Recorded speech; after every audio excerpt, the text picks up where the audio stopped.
capítulo 4.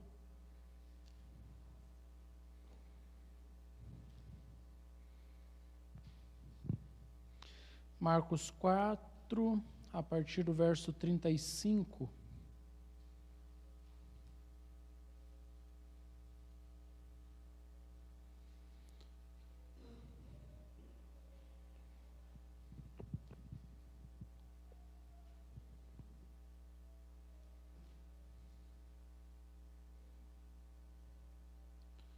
A provisão de Cristo no seu lar, o tema da mensagem de hoje. A leitura, Evangelho segundo o relato de Marcos, capítulo 4, verso 35 em diante. Naquele dia, sendo já tarde, disse-lhes: passemos para outra margem. E eles, deixando a multidão, levaram consigo, assim como estava, no barco. E havia também com ele outros barquinhos. Levantou-se grande temporal de vento e subiam as ondas por cima do barco, de maneira que já se enchia de água. E ele estava na popa, dormindo sobre uma almofada. E despertaram-no, dizendo-lhe: Mestre, não te importa que pereçamos? E ele, despertando, repreendeu o vento e disse ao mar: Cala-te, aquieta-te. E o vento aquietou-se, e fez-se grande bonança. E disse-lhes: Por que sois tão tímidos? Ainda não tendes fé? E sentiram um grande temor e diziam uns aos outros: Mas quem é este que até o vento e o mar lhe obedecem?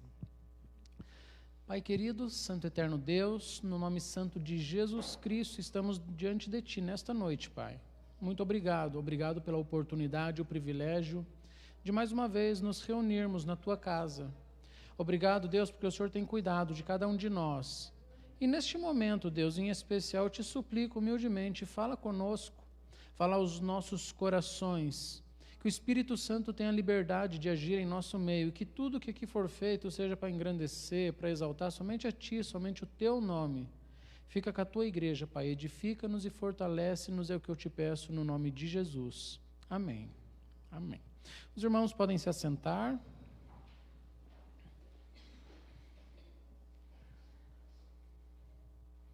Paz do Senhor, irmãos. Amém? Só falar um pouquinho sobre o evangelismo. A gente assim não definiu com exatidão, em 100% ainda do que será feito no dia 30, mas nós estamos com a ideia de fazer um evangelismo no parque, aqui no Aníbal Cury. Nós queremos montar 2 mesinhas ali e comprar essas aguinhas aqui. Só para vocês terem uma ideia, tá? Uma noção. Comprar desses copinhos de água, talvez uns 200 ou 300, a gente vai ver certinho a quantia, e distribuir no parque, de graça, com alguma coisa dizendo que Cristo é a fonte da água, a fonte de águas vivas, né? E com isso, é claro, o convitezinho para que as pessoas venham ao culto à noite. Nós pensamos em alguns outros parques, tal, mas o parque que está mais perto de nós e da igreja que nós congregamos é o Aníbal Cury, fica bem pertinho do centro de Almirante Tamandaré. Então, acho que a ideia é bem interessante, bem bacana. A gente vai contar com o auxílio de todos novamente. Infelizmente, não tem como trabalhar só, ou felizmente, né? Não tem como trabalhar sozinho. O Ministério de Missões e Evangelismo não consegue fazer nada sozinho. A gente precisa do auxílio de todos, de toda a igreja. Mas eu acho que vale mais ainda, vale a pena ressaltar que o trabalho de evangelismo ele é feito no dia a dia, né? Então, assim, não é um sábado à tarde que a gente vai converter Almirante Tamandaré. Tem muitas e muitas pessoas que às vezes são da nossa casa, da nossa família, e a gente não faz o possível ou não faz o suficiente para tentar alcançar essas pessoas.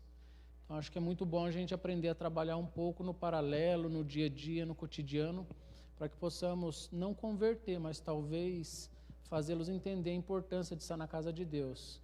Quem converte é só o Espírito Santo, então a gente ora para que isso também aconteça. Amém? Vamos para o texto? Eu tenho aí quase 1 hora para falar, bastante tempo.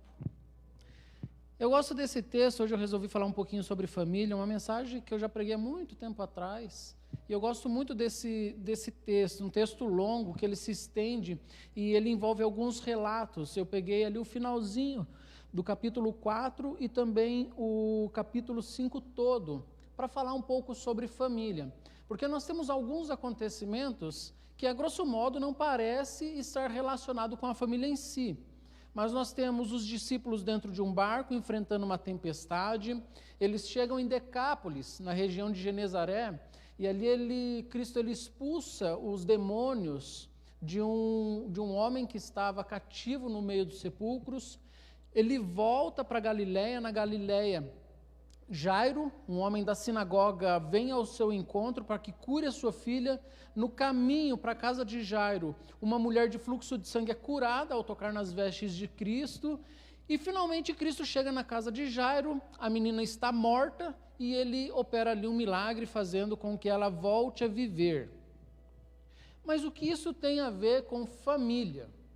Como que eu posso dizer, através de um texto onde fala de relatos de libertação, de cura, de ressurreição, que a minha família pode estar envolvida? O primeiro verso, ele me chama muito a atenção, porque diz assim: naquele dia, sendo já tarde. Me chama muito a atenção, sabe por quê? Porque nós temos pessoas nos nossos lares, na nossa casa, na nossa família. Nós temos pessoas que talvez são vizinhos, amigos, colegas. Nós temos pessoas no nosso trabalho que nós olhamos para ele e dizemos assim: para esse aí já não tem mais solução. Para esse aí acho que já era, hein? Eu acho que já é tarde. Marcos, quando ele escreve o Evangelho, ele tem a seguinte ótica: isso não dá mais tempo de ser feito. Cristo quer atravessar o mar, mas já está tarde. Sabe, eu gosto de observar esse simples detalhe, porque é esse detalhe que faz toda a diferença. A gente não consegue olhar de fato para a pessoa de Cristo quando nós estamos olhando para um problema. E nem é o tamanho de Cristo ou o tamanho do problema, que tem a historinha, né, que a gente precisa falar para o nosso problema o tamanho do nosso Deus e não para Deus o tamanho do nosso problema. A questão não é quem é maior que quem, e sim quem nós colocamos na frente de quem. Sabe por quê? Porque quando o nosso problema ele pode ser muito grande, pode ser gigantesco. É óbvio que Deus é infinitamente maior, mas quando você coloca o problema na tua frente, a ótica faz com que você não enxergue quem é Deus. E quando você não enxerga Deus, qualquer problema fica tarde demais para ser resolucionado. Nós não conseguimos resolver de fato. E Marcos tem exatamente essa visão ao olhar para esta situação. Ele sabia dos perigos de atravessar um mar. Eu sei que vocês talvez saibam disso, mas o mar da Galileia, ou o mar de Genezaré, não é de fato um mar. Ele é um grande lago de água doce, numa região baixa, e ele deságua no Mar Morto. Então, esse lago, que tinha aproximadamente 21 quilômetros de largura e 35 de comprimento, durante as tempestades, ele realmente derrubava, afundava vários barcos. Era um local perigoso, as ondas eram grandes, de aproximadamente 2,5 metros. Então, nós estamos falando de um lago muito poderoso, que ficava numa região com bastante vento, e que ele, de fato, acabava afundando vários barcos. Mas, Cristo diz o seguinte: passemos para a outra banda. A palavra de Cristo, ela é fiel. Ela é firme, ela não volta atrás. E apenas isso eu quero que você guarde, porque daqui a pouco nós vamos falar sobre isso. Ele despede a multidão, ele passou durante um longo período pregando e falando da palavra de Deus, o dia todo exausto. Agora ele entra dentro do barco e vai atravessar para Genezaré, para a região de Decápolis. Só que no caminho, Cristo está exausto, está cansado. E ele resolve dormir na polpa do barco, no porão, como vocês acharem melhor. Ele está tirando um cochilo, uma soneca, uma viagem de aproximadamente 4 ou 5 horas, então era um percurso um tanto quanto longo. Isso se tivesse bastante vento, que ajudava a empurrar as velas, visto que não tinha um barco a motor na época. Nós temos aí um homem que pregou o dia todo, que trabalhou o dia todo, que tentou resgatar, que operou curas, milagres, maravilhas, e que agora, no seu momento de esgotamento físico, de cansaço, escolhe descansar, dormir um pouco. E ele o faz, sem se dar conta de que o barco está quase afundando. Eu gosto de observar também esse ponto, sabe por quê? Porque a vida do cristão, às vezes, ela é uma vida com falsas promessas.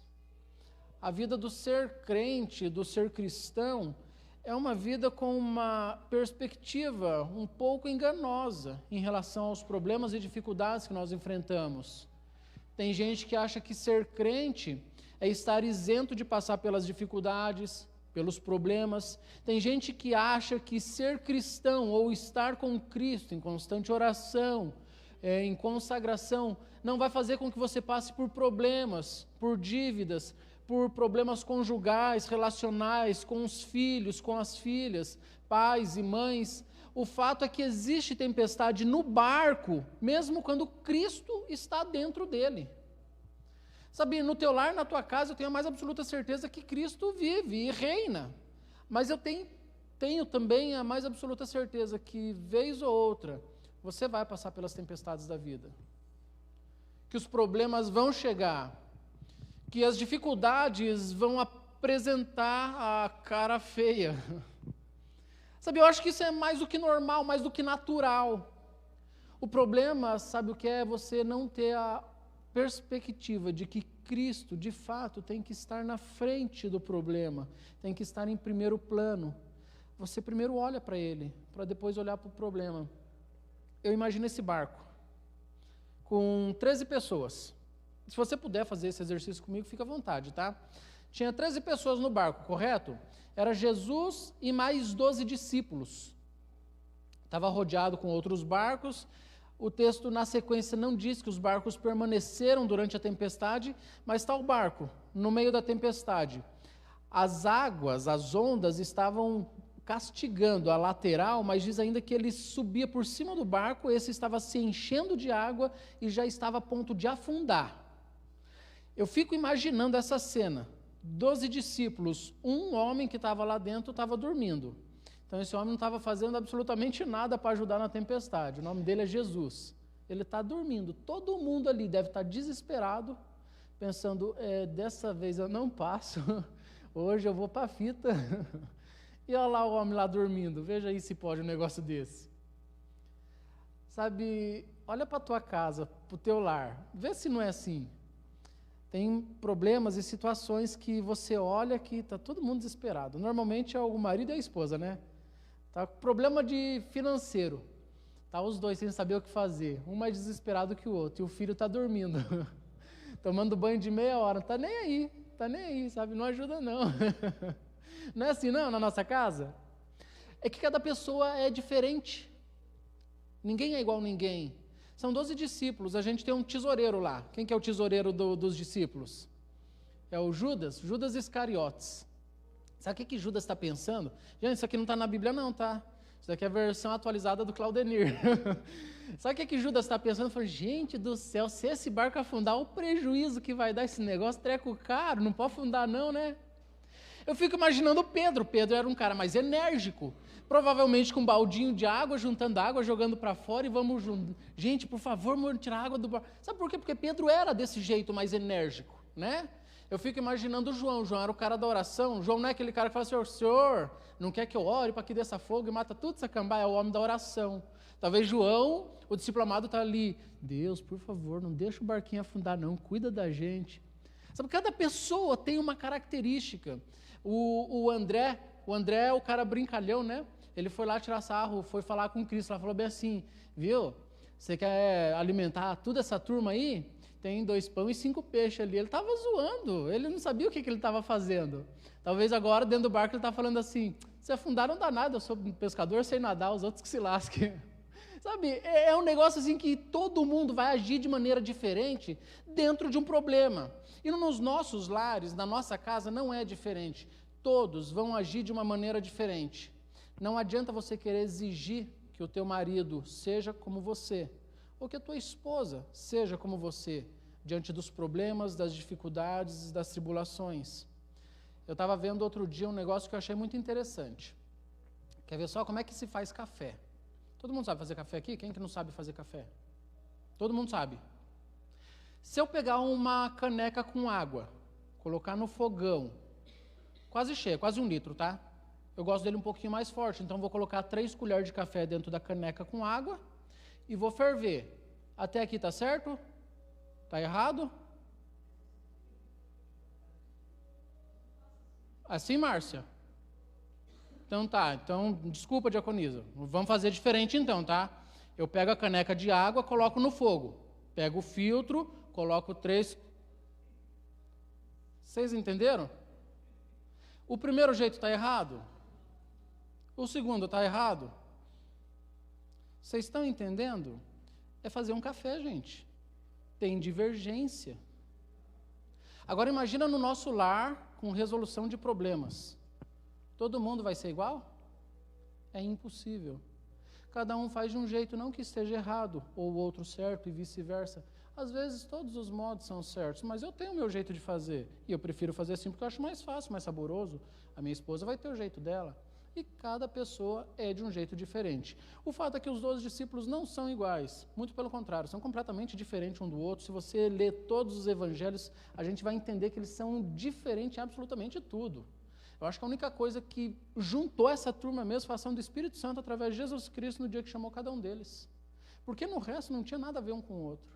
E é isso que Deus faz nas nossas vidas e dentro da igreja, sabe? É pegar pessoas diferentes, culturas diferentes, com diversos modos de conhecimento e sabedoria para juntar tudo e falar, essa é a minha igreja, essa é a minha noiva, é com eles que eu vou trabalhar, com essa turma que é tudo diferente um do outro. Ninguém concorda com ninguém nas coisas que vai fazer, como é que pode? Mas eles estão unidos num negócio chamado Espírito Santo. É a comum união, comunhão. É isso que Cristo espera da gente. Nossos lares não pode ser diferente. Agora eles lembraram quem que é o mais importante, se é a tempestade ou Cristo. Fala, já sei, vai afundar o negócio, não está certo, tem alguém que pode resolver, vamos atrás dele? Foram, chamaram Jesus, Jesus com toda calma, sabedoria, tranquilidade, mandou para o mar calar a boca, para o vento ficar quieto, e fez bonança, diz o texto. E todos glorificavam a Cristo e perguntavam, mas quem é este que até o mar e o vento lhe obedecem? Mas antes disso, deles perguntarem, os discípulos, eles vão se apresentar diante de Cristo. Depois que fez-se bonança, Cristo vai dizer, por que sois, o quê? Por que sois tão tímidos?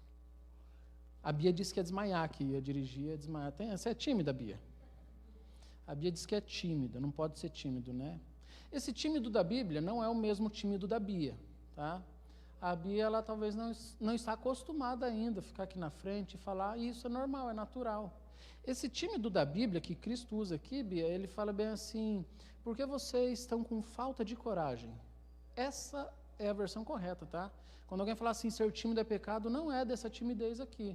É da timidez do não ser corajoso, não colocar a tua fé em prova, em ação, não ter coragem de dizer assim, eu te repreendo mal, em nome de Jesus. Para fazer isso tem que ter coragem. Você está usando o nome de Cristo. Na hora que você coloca a mão sobre um enfermo. Isso é ter coragem. Ter coragem é falar para o vento assim, cala a boca, cara. Eu estou mandando você calar a boca, mas é em nome de Jesus, que é Ele que é o dono, foi Ele que fez. Cala a boca, Mar, fica quieto na tua. O dono da vida, o Criador de tudo, é que está te mandando. Isso é ter coragem, não pode ser este tímido. Cristo usa exatamente isso, fala assim, por que vocês estão tão acovardados, por que vocês estão com tanto medo, por que vocês não têm coragem de enfrentar o problema? Vocês têm autoridade, a autoridade está no meu nome, use-o. Sabe, problemas da nossa vida que se resolvem com um simples, eu falo, eu mando no nome de Jesus e direcionado por Ele, com a sabedoria que Ele me entrega, eu vou resolver esse problema. Eu já passei por dificuldades e por problemas onde eu não via solução, onde eu pensava que não ia dar certo e que ali seria o fim de tudo. Eu olhava para alguns problemas meus e fazia que nem Marcos, falava, é tarde, não dá mais tempo. Até o momento que o bobo do Claudenir lembrava que alguém podia resolver o seu problema. E eu falava, a única esperança minha está no nome de Cristo agora. Na realidade tinha que ter sido a primeira, mas eu pensava, é a única agora. E de fato era. E esse é o momento da vitória, né? Porque é o momento que você coloca os dois joelhinhos no chão e fala assim, Deus, eu não tenho mais o que fazer. A minha força humana, ela já se esgotou. A minha sabedoria, a minha capacidade, meu intelecto já não resolve mais nada. E agora é o fim de tudo, se o Senhor não resolver. Eu gosto disso, sabe por quê? Porque parece que Deus, com todo amor e com todo carinho, ele esfrega na nossa cara, dizendo assim: tem coisas que é para eu resolver e não para você. Você não tem força e sabedoria suficiente para resolver todos os problemas da tua vida. E é por isso que você é dependente de mim. Mas é com todo amor e com todo carinho, não é para humilhar, para oprimir, é para mostrar que Ele está no controle da tua vida, no controle do teu lar, da tua casa, do teu trabalho, do teu ministério. É Ele fazendo as coisas do modo que precisa ser feito e do jeito que Ele quer que aconteça. Reconhecem Cristo como um homem soberano sobre as leis da natureza. E, enfim, eles chegam em Decápolis, Genezaré. Decápolis é uma região, para vocês entenderem, faz de conta, tá, gente? A Galiléia, onde Cristo nasce, mais para baixo Jerusalém, o mar da Galiléia lá em cima, o rio Jordão, o Mar Morto, e para cá o deserto, Babilônia, lá no cantinho. Então Jesus está lá em cima na Galiléia, atravessa para o outro lado da margem do rio. Ele chega em Decápolis, uma região com 10 cidades. Decápolis, 10 cidades. Uma delas é Genezaré. Genezaré é onde Cristo desce com 12 discípulos, coloca o pé na areia, imagino que todo mundo louva a Deus nesse momento também, fala terra firme, graças a Deus não tem mais água, e vamos agora fazer o nosso trabalho que nós ia fazer, pregar, é isso que nós ia fazer? Não sei, eu sei que quando Cristo desce do barco, quem vem ao encontro? A minha Bíblia diz aqui um homem possesso de espírito imundo, tem algumas versões que diz que era um endemoninhado. Endemoninhado vem da junção de duas palavras, que é ninho de demônio. Ou seja, o cara era um verdadeiro ninho de demônio, afinal tinha uma legião. Então era um endemoninhado. Ele vem para conversar com Jesus. Em primeiro lugar, ele reconhece quem é Jesus. Fala assim: que tenho eu contigo, ó Jesus, filho de quem? Do Deus Altíssimo. Os demônios reconhecem a grandeza de quem é Cristo. Eles sabem diante de quem que eles estão. Aí ele vai suplicar: não me deixe sair dessa província. Eles queriam ficar por ali. Mas olha só como as coisas são. Nós estamos falando de um homem que está possesso desses espíritos todos. Uma legião, podia ser algo entre 2 a 6 mil soldados, uma legião romana. Então nós estamos falando aqui de aproximadamente 5 mil demônios dentro de uma única pessoa.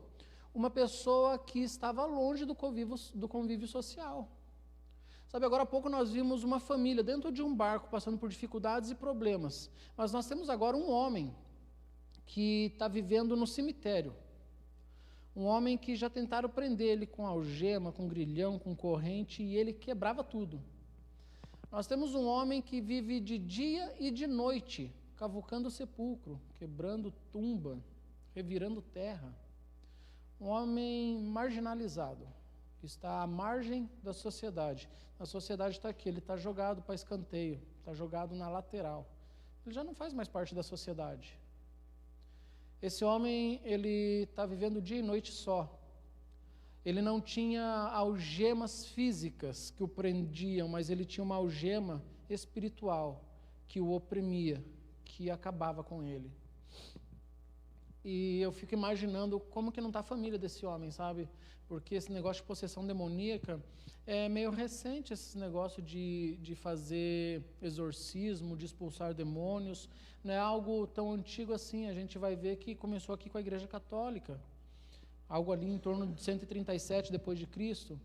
Então a gente vê um homem que está possesso, ninguém pode fazer absolutamente nada. Aliás, existia na mente das pessoas da época que apenas um demônio podia expulsar o outro. Então eles não criam no poder, na autoridade do nome de Jesus, ou ainda no poder e na autoridade no nome de Deus. Sabe, eles vão criticar Cristo algumas vezes, porque Cristo expulsa demônios. Ele só faz isso por conta do príncipe dos demônios, que é Beelzebu. Então eles têm essa ideia. Uma pessoa que era possessa demoniacamente, ela ficava exclusa da sociedade. E esse homem tem família. Ele vem aos pés de Cristo. Cristo expulsa os demônios vão para os porcos. E os porcos morrem. Mas olha o que o texto ainda vai dizer. Se você puder acompanhar, verso 18, Marcos 5, 18.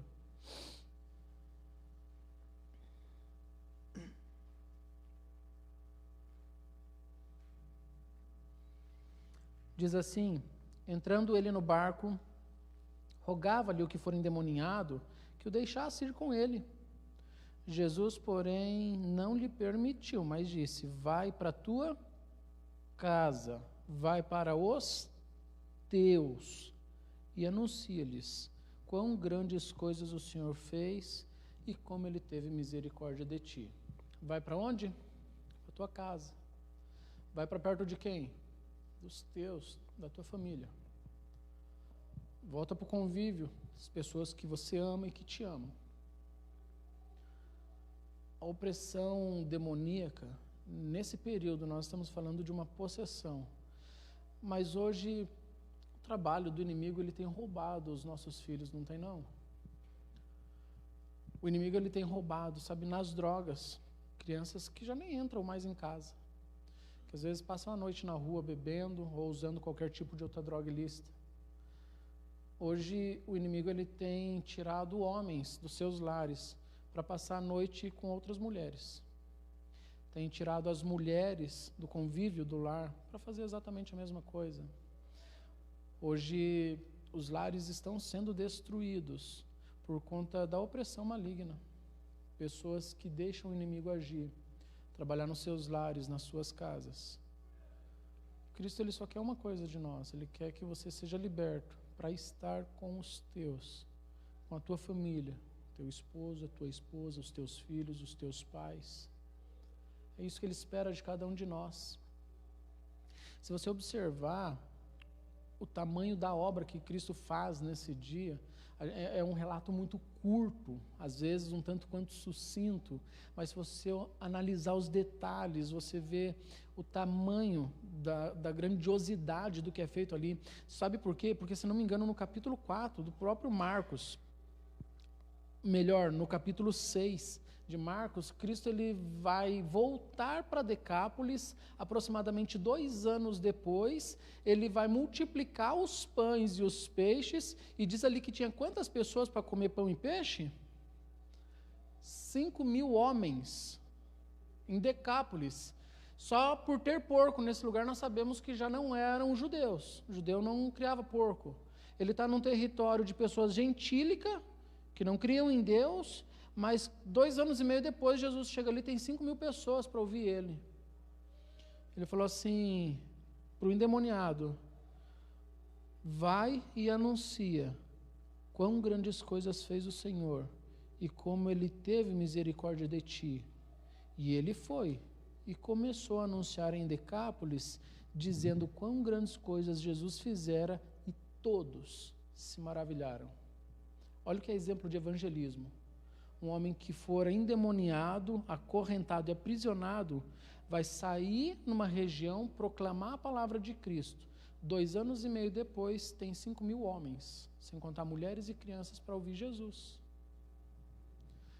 Sabe, esse milagre, essa libertação de Cristo, ela é extraordinária, porque não é apenas um milagre, é algo redentor, algo salvador, é a obra de cruz, é para isso que ele estava aqui. E digo mais, Cristo nem termina direito de expulsar os demônios daquele cara, os porcos se matam, se precipitam no mar, e os donos dos porcos viram aquilo, chegaram em Jesus e falaram: sai fora daqui, cara, a gente não quer você não, você matou os nossos porquinhos, a gente não quer mais você por aqui, monta no teu barco os teus discípulos e rapa fora, a gente não quer você. E o que Cristo fez?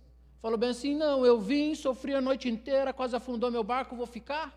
Ele falou: vocês não querem eu aqui? Fui, tchau para vocês. Montou no barco e foi de volta. Mas então por que ele foi para lá? Ele sai da Galileia, entra num barco, quase afunda o barco, chega na praia, expulsa o demônio, manda ele embora e ele volta. Se eu falar para você que Cristo, ele sai da Galileia e vai para Decápolis, passa por todo aquele perrengue, aquela dificuldade, aquele problema, aquele sufoco todo, chega do outro lado, para salvar apenas uma alma, você acha que é muito? Ele atravessa. Ele quebra a barreira, derruba a porta, ele faz o que for necessário para salvar uma alma. Ele faz. Sabe por quê? Porque é para isso que ele veio. Para resgatar aqueles que estavam perdidos, para libertar os que estavam oprimidos, para quebrar os grilhões do pecado, para salvar uma alma. Ele enfrenta chuva, tempestade, para resgatar aqueles que ele ama, que tem propósito. Ele derruba o que for necessário. Ele faz por uma única alma. Ele entra novamente no barco. Ele já resolveu aqui 2 problemas, né? Uns discípulos que estavam com medo, que eram medrosos, a vida de um endemoniado, com a família dele, o lar dele, mas agora tem mais 2 problemas para ele resolver, porque ele entrou no barco e voltou para Galileia. E ele desce do barco. Imagina a multidão que está ali. Mas diz o texto, verso 21, Marcos 5, passando Jesus outra vez no barco para o outro lado, ajuntou-se uma grande multidão que estava junto ao mar. E eis que chegou um dos principais da sinagoga por nome Jairo, e vendo-o, prostrou-se aos seus pés, e rogava-lhe muito, dizendo, minha filha está moribunda. Rogo-te que venha, lhe impõe as mãos para que sares e viva. Agora, nós estamos falando de uma outra situação, sabe por quê? Porque Jairo era um homem importante, extremamente reconhecido no local, na época, um homem com poder financeiro, aquisitivo, um homem com poder religioso, afinal era um dos principais da sinagoga, muito provavelmente tinha uma cadeira no Sinédrio, fazia parte dos 70 conselheiros dentro do Templo de Jerusalém, mas agora ele está aqui, olhando para a situação toda que ele está passando no seu lar, na sua casa, e não encontra saída. Um homem que tem um filho doente, se tem dinheiro, ele vai buscar cura no hospital? É óbvio. Sabe, o meu pai está aqui. Só para o senhor saber, eu acho que o senhor nem sabe, a diaconisa Clarice falou ali, eu lembrei. O dia que o senhor caiu lá na chácara, ficou internado, a gente fez oração, né? Nem fui eu. A Celina colocou no grupo das meninas da nossa igreja aqui. Essas irmãs abençoadas aí, elas oraram pelo Senhor, oraram bastante. Já agradeci elas e agradeço novamente, inclusive de maneira pública, aquelas que não estão aqui, se estiver assistindo, muito obrigado. Eu acredito muito no poder da oração, sempre acreditei. Eu tenho a mais absoluta certeza que está aqui graças à oração das nossas irmãs. Mas ele estava lá no Hospital do Cajuru. O Hospital do Cajuru, ele bastante dificuldades para atender, sabe, o hospital público, a verba que o governo libera é muito pouco. Eu trabalho no Hospital do Trabalhador e eu sei que é bastante parecido. Eu sei das dificuldades que um hospital público grande tem. Eu ando pelos corredores do hospital lá todos os dias. Eu vejo o quanto poderia ser feito se a gente tivesse mais verba disponível pelo governo, seja municipal, estadual ou federal, para poder atender os pacientes. Eu falo para vocês, sem a menor dúvida, que se eu tivesse condições financeiras, eu tinha colocado no melhor hospital possível, meu pai, para ser tratado, para ser feito todos os exames necessários, seja ele qual for. E eu tenho a mais absoluta certeza que qualquer pai, qualquer mãe faria o mesmo pelo filho, sabe? Ninguém vai assistir o seu filho morrer aos poucos, tendo condições de salvá-lo. Já era um homem rico, um homem com poder. O que tanto ele investe para que a filha dele, para que ela permaneça viva, para que ela sare? Eu imagino que se ele tem dinheiro, ele se desprende de tudo, ele paga. Sabe? Talvez vende a casa, o carro, a casa, não sei. Um homem numa situação dessa, ele desprende de seus bens. Um homem que é um dos principais da sinagoga, vamos imaginar que um presbítero da igreja, talvez ele tenha chegado na igreja, num culto de sábado pela manhã, e falou, gente, eu precisava pedir oração para vocês aí, minha filha está morrendo, gente. Lá no grupo das irmãs, ora lá pela minha filha, está morrendo. Sabe, chegar na igreja, talvez no momento da palavra, da mensagem, falar, gente, por favor, vamos fazer uma semana de oração, vamos essa madrugada levantar, eu acho que a minha filha vai morrer, os médicos já falaram que não tem mais cura, infelizmente. Eu imagino esse cara fazendo de tudo, para salvar a filha dele. Como que fica o nosso lar quando nós perdemos um filho? Às vezes é um lar destruído, né? Uma criança de 12 anos. A dor que um pai e uma mãe sente quando perde um filho tão novo.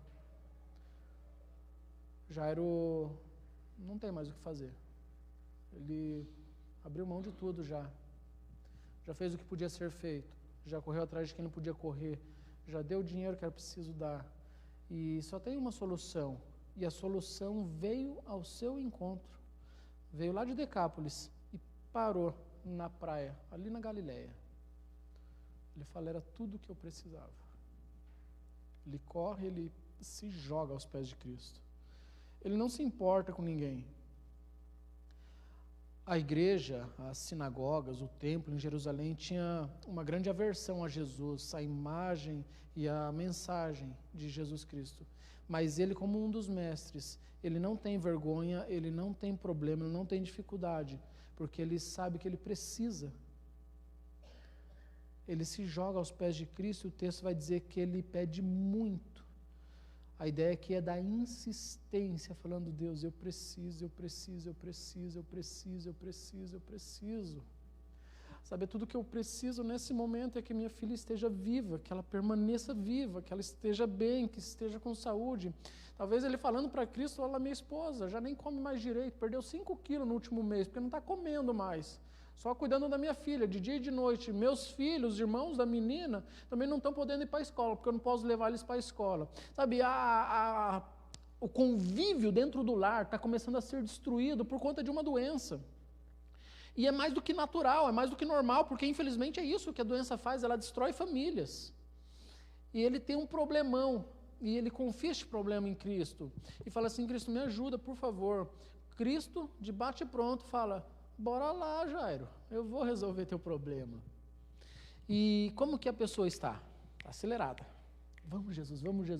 E a multidão prensando Jesus, e Jesus caminhando, os discípulos talvez fazendo uma barreirinha de contenção, e Jesus andando e as pessoas tocando nele, e Jairo com pressa. Vamos, minha filha vai morrer. Acelera, estou com pressa. Mas no caminho tem uma outra pessoa que está com outro problema familiar. Uma mulher com fluxo de sangue. Ela sabia que Cristo era a única solução dela agora.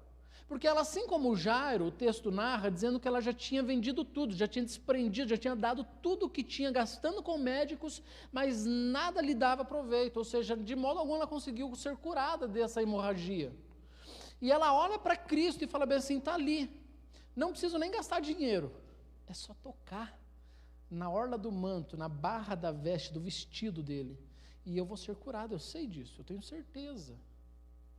Sabe, esse nível de fé é um nível de fé que chega a ser assombroso, né? Porque a gente não tem esse tipo de fé. Eu acredito que Cristo está aqui hoje. Eu sei disso. Agora, nesse momento, aqui em nosso meio.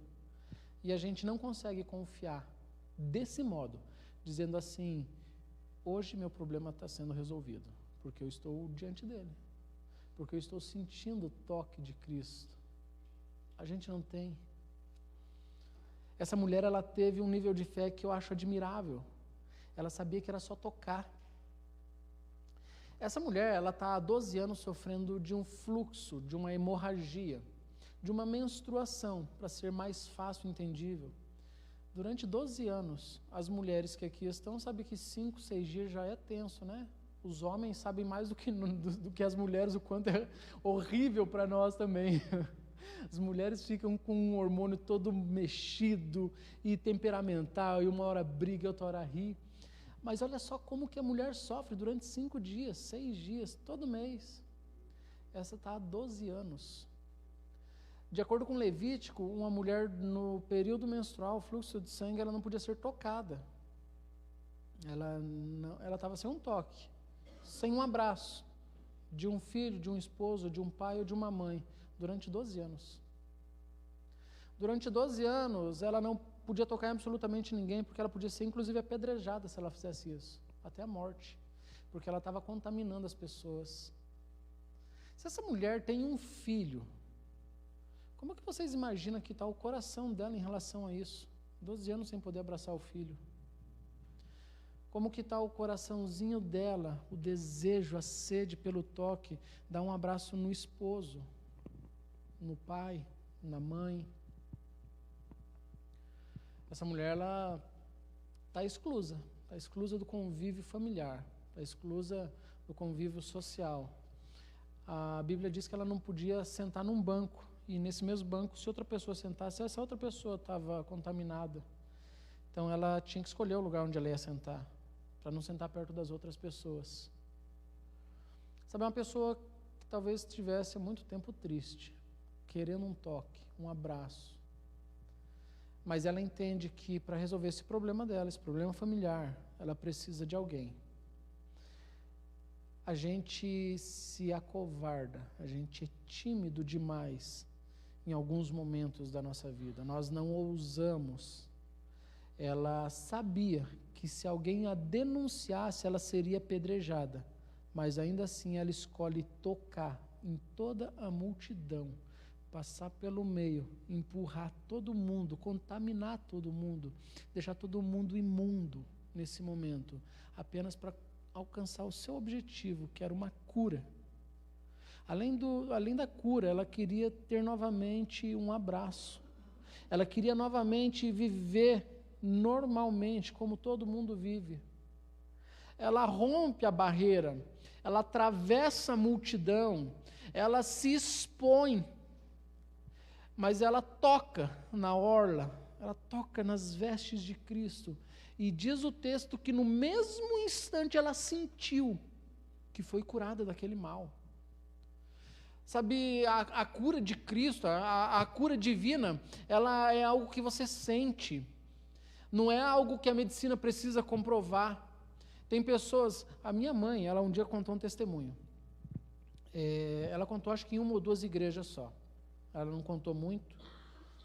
Ela foi fazer um tratamento na bexiga, Erasto Gettner, ela fez ali os exames e o médico falou assim: Dona Vilma, eu preciso fazer alguns outros exames porque apareceu aqui um negócio meio estranho aqui nos teus exames, eu vou pedir mais alguns exames, beleza? Ela falou, beleza, pode pedir. Pediu alguns exames, passou 3 ou 4 meses, ela voltou no médico, o médico falou, então, Dona Vilma, eu tenho uma notícia muito ruim para te dar. A senhora tem um tumor. A senhora tem um tumor. Eu não me recordo em que região certa do abdômen, se era intestino, se era bexiga, mas era na região abdominal, está com um tumor, a senhora tem um câncer e a gente vai ter que operar. Acho que derruba qualquer pessoa, né? Ela não me falou isso. Ela não me falou que ela estava com esse tumor. Ela não falou para ninguém. Essa que é a realidade. Isso foi em setembro. Em outubro ou novembro, teve Assembleia Geral.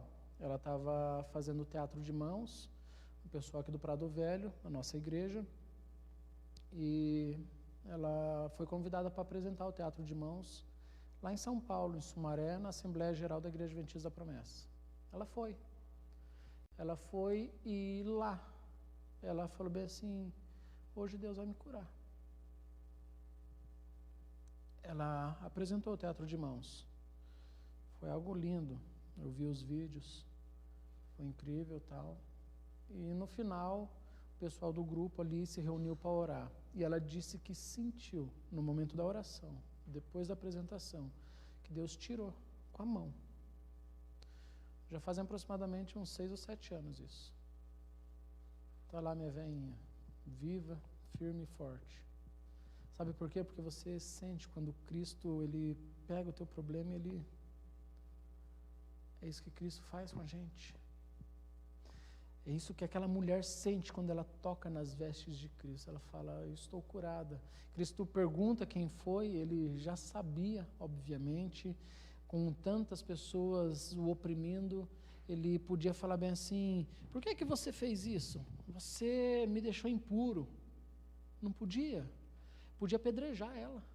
Sabe, você me deixou impuro, você tinha fluxo de sangue, tocou em mim, eu que sou o rabi, sou o mestre, sou o Senhor, aqui você veio me contaminar. Mas sabe o que ele queria? Ele queria sim que você estivesse bem. Ele fala, a tua fé é o que importa. Se a gente olhar para o capítulo 11 e 12 de Hebreus, a gente vai ver que é pela fé que as pessoas do Antigo Testamento alcançaram a salvação, mesmo quando ainda não existia, entre aspas, por favor não me entendam mal, mesmo quando não existia Jesus, as pessoas eram salvas no Antigo Testamento, mas é óbvio que isso daqui é só um figurado, não existia fisicamente, carnalmente Jesus, ou seja, as pessoas tinham fé em quem? Jó vai dizer bem assim, hoje eu sei que o meu Redentor vive anos e anos antes de Cristo vir à terra. Sabe, a fé dessas pessoas, seja de Abel, de Abraão, seja de todos aqueles personagens bíblicos, apenas uma coisa é que proporciona a salvação para todas essas pessoas, e é a fé em Jesus Cristo. Cristo fala assim: mulher, a tua fé te curou, é a tua fé que te salva. Nós precisamos ter fé. É apenas isso que é necessário para alcançar de Cristo as bênçãos, as virtudes, o galardão e, por fim, a coroa da vitória. Jairo, talvez vendo toda essa cena, tenha o seu coraçãozinho um pouco mais inflamado agora, falando: cara, Cristo vai salvar minha filha mesmo. Ele acabou de curar uma mulher com fluxo de sangue. Vamos embora, Jesus, minha casa está logo ali. E quando ele vai sair, outras pessoas chegam e falam: Jairo, para de incomodar o mestre, cara. A tua filha morreu. Eu imagino aquele sorriso de esperança de Jairo, no mesmo instante virar uma cara de tristeza, de dor. Talvez as lágrimas. Porque ele tinha esperança quando foi na praia encontrar Jesus. Talvez a esperança foi alimentada na cura da mulher do fluxo de sangue. E agora, com toda essa alegria e com toda essa esperança, ele quer somente a tua filha, a sua filha curada. Mas quando ele olha essa situação, por que é só na vez dos outros que acontece, né? Por que só os outros que é abençoado? Por que todo mundo consegue um emprego bom e eu estou desempregado? O filho de todo mundo é liberto das drogas, mas o meu está lá, não consegue sair. Por que os outros? Por que sempre eles e nunca os meus? Aí a mulher estava aí, ó, com fluxo de sangue, foi curado, mano. Na minha vez, minha filha morreu. Eu gosto de imaginar, tá? Eu gosto. Cristo pegando no queixinho assim, ó, do Jairo, olhando dentro do olho e falando: fica calmo, cara. A tua filha não morreu, eu estou indo lá. O teu problema não é só teu, o teu problema agora é meu. Você me colocou nesse negócio aí, e agora eu estou contigo. Não precisa ter medo não. Não é só na vez dos outros não, eu estou aqui para você também. Cristo ele não tem a panelinha dizendo assim: Bia, o teu problema eu vou, fica na tua, eu vou. Você não, Jesus, você não. Márcia, não, a Clarice eu quero. Cristo não tem panelinha não, gente. Ele faz para todo mundo. É necessário ter fé. É necessário você ser comprometido com Ele. Mas Ele faz para todo mundo. Cristo vai na casa do Jairo, chega e fala assim: a menina não está morta, ela está dormindo, deixa que eu resolvo. Entra no quarto e ele leva apenas 3 pessoas com ele, dos discípulos, que é o Pedro, Tiago e João. Entra o pai e a mãe da menina. Então, em 5 dentro do quarto. E Cristo opera ali mais um milagre familiar. A gente tem uma família dentro de um barco, aprendendo a conviver e a resolucionar problemas na presença de Cristo. A gente tem um endemoniado lá em Decápolis, que deixou de ser endemoniado e virou um grande missionário. A gente tem uma mulher no fluxo de sangue, que vivia exclusa da sociedade, da família, que agora está de volta abraçando seus parentes. E a gente tinha uma menina que estava morta, com a família destruída, as pessoas chorando, acabada, detonada com aquela situação. E que agora a menina sai da cama, correndo, pulando, Cristo manda dar comida para ela, a alegria voltou a vigorar. Alegria no lar.